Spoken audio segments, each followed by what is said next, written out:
Assalamualaikum warahmatullahi wabarakatuh. Kita bersua lagi dalam Malaysia petang ini. Hari ini 4 Jun 2026 bersama dengan saya Zahra Syed dan juga saya rakan Lina Pahlavi. Terima kasih Zahan sudi bersama kami dan terima kasih kepada semua penonton di luar sana yang memilih Malaysia petang ini untuk menambah pengetahuan tentang apa yang berlaku pada hari ini di Malaysia dan di luar negara.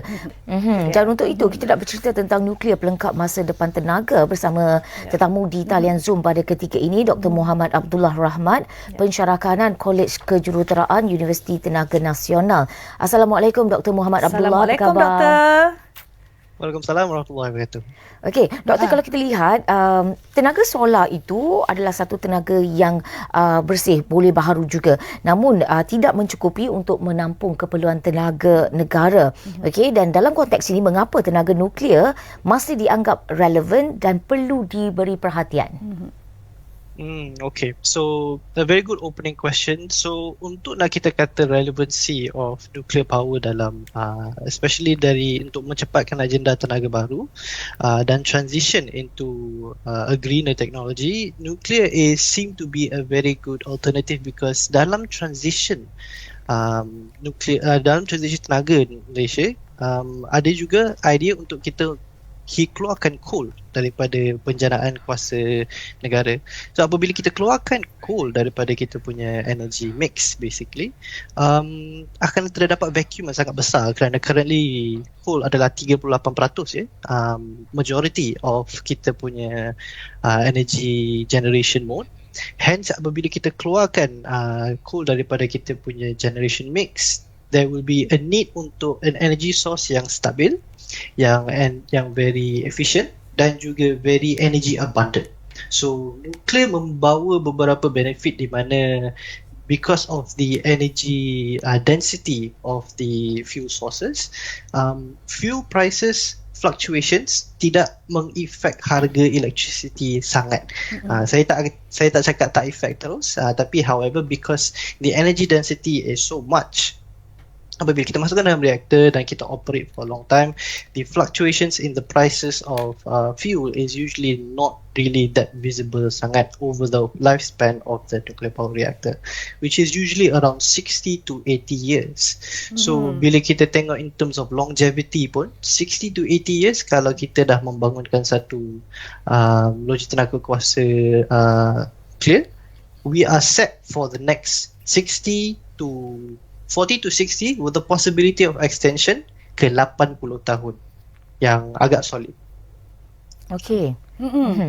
Okey, mungkin pandangan daripada Dr. Siri, kalau kita bercakap tentang tenaga solar itu, ada yang berpendapat bahawa ia sudah mencukupi. Mungkin dari sudut kejuruteraan tenaga, sejauh mana kenyataan ini tepat sebenarnya, Doktor?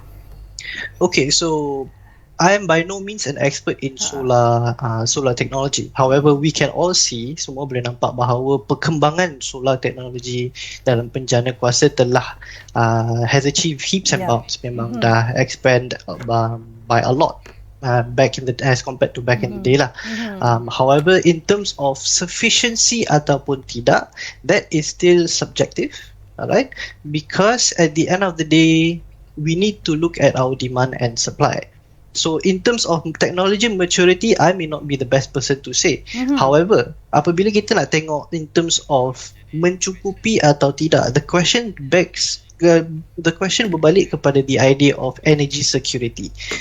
Kenapa? Because apabila kita menggunakan the word mencukupi, it gives the impression yang okay, solar membadai untuk nak membekalkan tenaga for the whole country. Solar sahaja, and that actually puts the idea of energy security at risk, because apabila kita diversify, kita mempelbagaikan sumber penjaraan elektrisiti dalam negara, seperti sekarang ni kita ada natural gas, kita ada hydro, kita ada solar, kita ada coal juga. So apabila kita diversify, we are actually increasing and maintaining our energy security. So in terms of, to go back to that question, solar mencukupi atau tidak, in terms of energy security per se, it might not be the best untuk kita take a one-stop solution, because Okay. at the end of the day, if anything happens to one, we will not have anything else to back up the country. So diversification is always the key to energy security. Okey, baik. Ya. Doktor, sebenarnya kita nak memahami apa sebenarnya kelebihan tenaga nuklear ini kalau kita bandingkan dengan tenaga konvensional ataupun tenaga boleh baharu lain, mungkin metin ke, angin ke dan sebagainya. Wonderful question. So basically, in terms of nuclear, the easiest benefit right off the cuff yang saya boleh kata is primarily two. Is because of dia punya energy security. One leads to the other actually. So number one, dia punya energy density. Energy density brings back to energy security. Okay, so the first one is energy density. In terms of bahan bakar, which is fuel, kita menggunakan uranium per se yang kita akan masukkan dalam reaktor.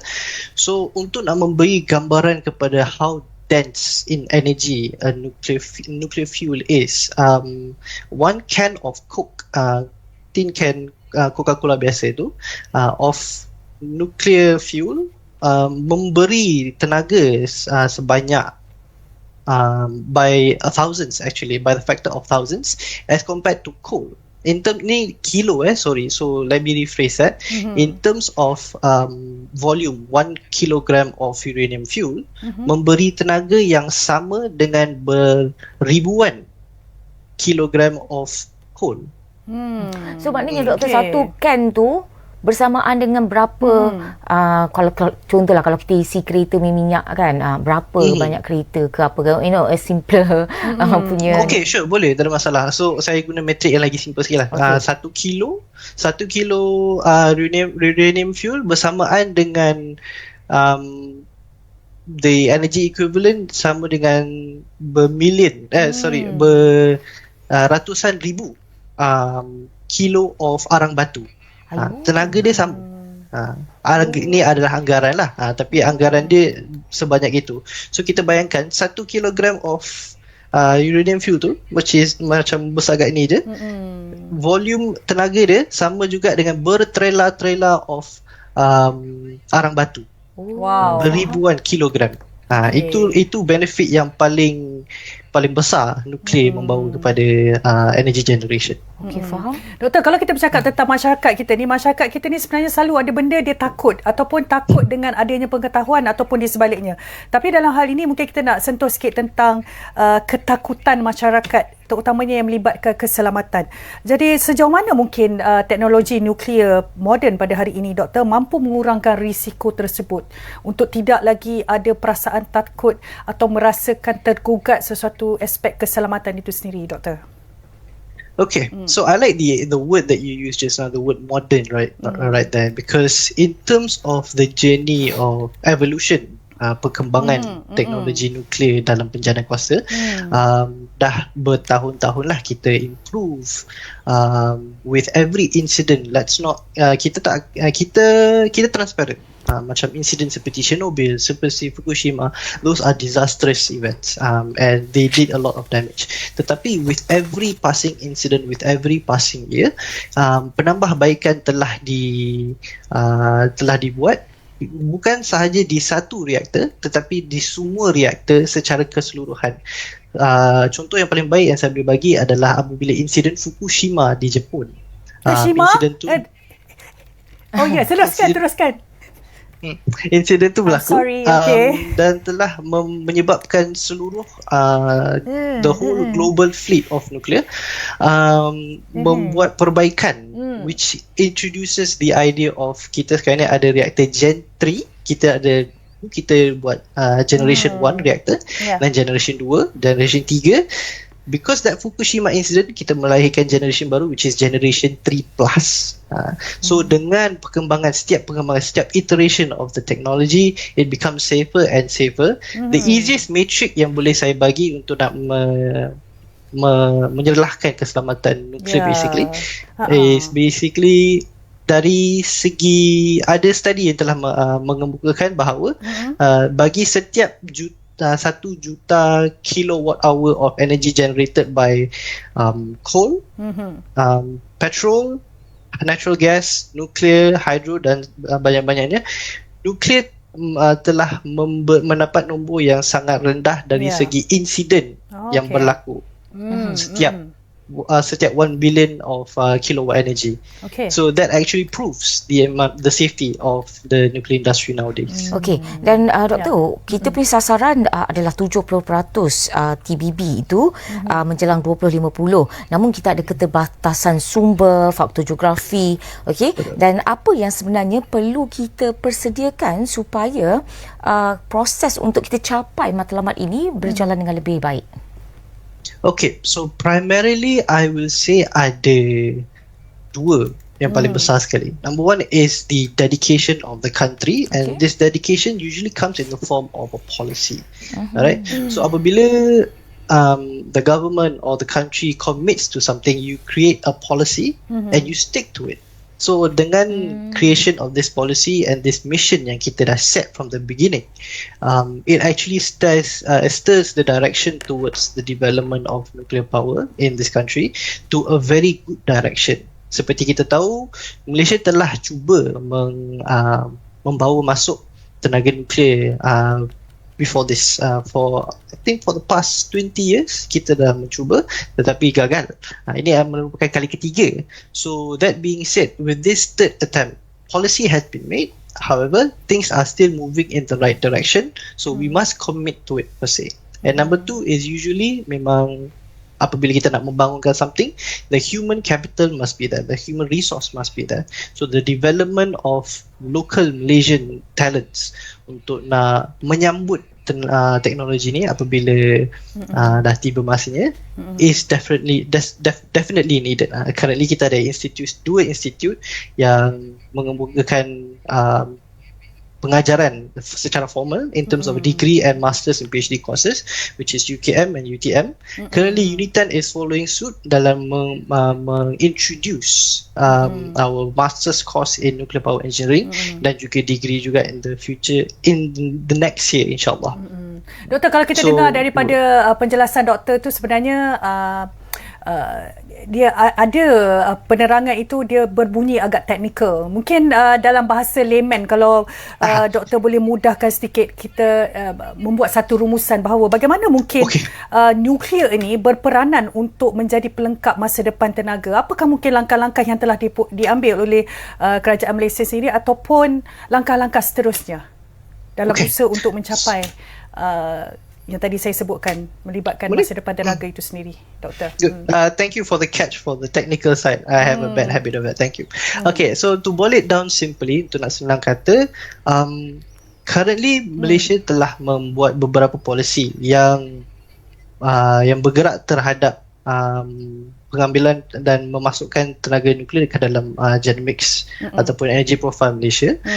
Salah satu action dia adalah untuk mengemas kini ataupun updating di Akta Keselamatan Kesinaran dan Pelesinan, Akta Pelesinan Tenaga Atom. So policy telah dibuat for the time being untuk nak buat the initial preliminary permulaan polisi permulaan yang akan dikembangkan in the coming future lah. Itu salah satu.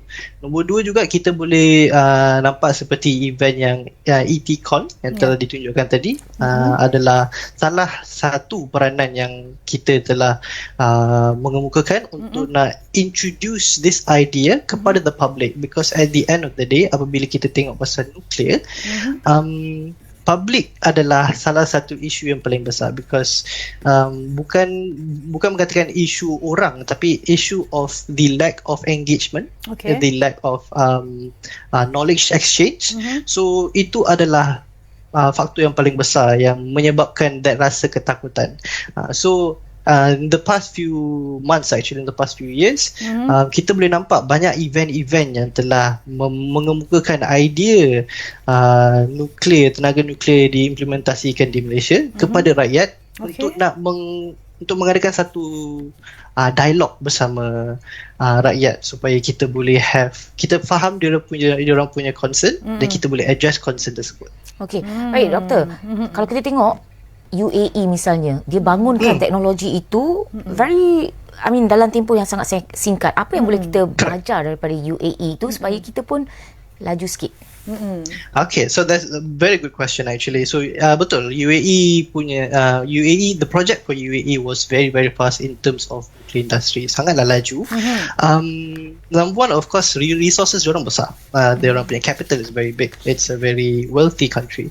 Tapi at the same time, the implementation, cara mereka mengurus projek nuklear tersebut adalah something yang memang kita boleh pelajari. Seperti for example in terms of ownership di mana siapa yang mempunyai, if I'm not mistaken, siapa yang punya basically reactor tu. Sorry kata pasar sikit. So apabila kita nak masukkan tenaga nuklear ke dalam country, ownership kepada reaktor tersebut adalah something yang memang kita akan selalu bahaskan lah. Is it kepunyaan vendor ke? Apabila saya kata vendor, maksudnya kita bila kita bangunkan nuclear reactor, kita bukan develop from scratch. Kita akan mengambil teknologi negara lain dan membawakan mereka ke sini. So dari segi UAE punya execution, what they did is basically they have a split ownership. Di mana part of the reactor is owned by the vendor, which is in this case is South Korea, and majority of it kepunyaan UAE.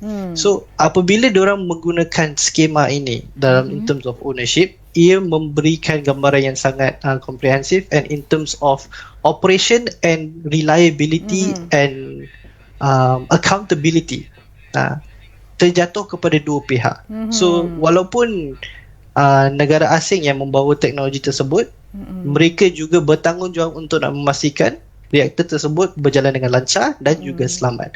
So ini adalah salah satu aspek yang Malaysia boleh pelajari in terms of ownership reaktor tersebut dan bagaimana kita nak berunding terms and conditions untuk reaktor tersebut beroperasi. Baik, menarik sebenarnya. Cuma kita kena ada 2 atau 3 sesi lain untuk betul-betul memahami. Hari ini kita first class dulu, sains dan teknologi. Terima kasih Doktor di atas perkongsian bersama dengan kami. Kita membicarakan mengenai nuklear pelengkap masa depan tenaga. Kita bersama tadi Dr. Muhammad Abdullah Rahmat yang merupakan pensyarah kanan Kolej Kejuruteraan Universiti Tenaga Nasional. Terima kasih Doktor kerana bersama kami dalam Malaysia petang ini. Kita dah sampai di penghujungnya hari ini. Kita akan bersua lagi besok. Saya Zahra Rashid. Saya Helena Pelavi. Sehingga berjumpa lagi. Jumpa lagi. Assalamualaikum.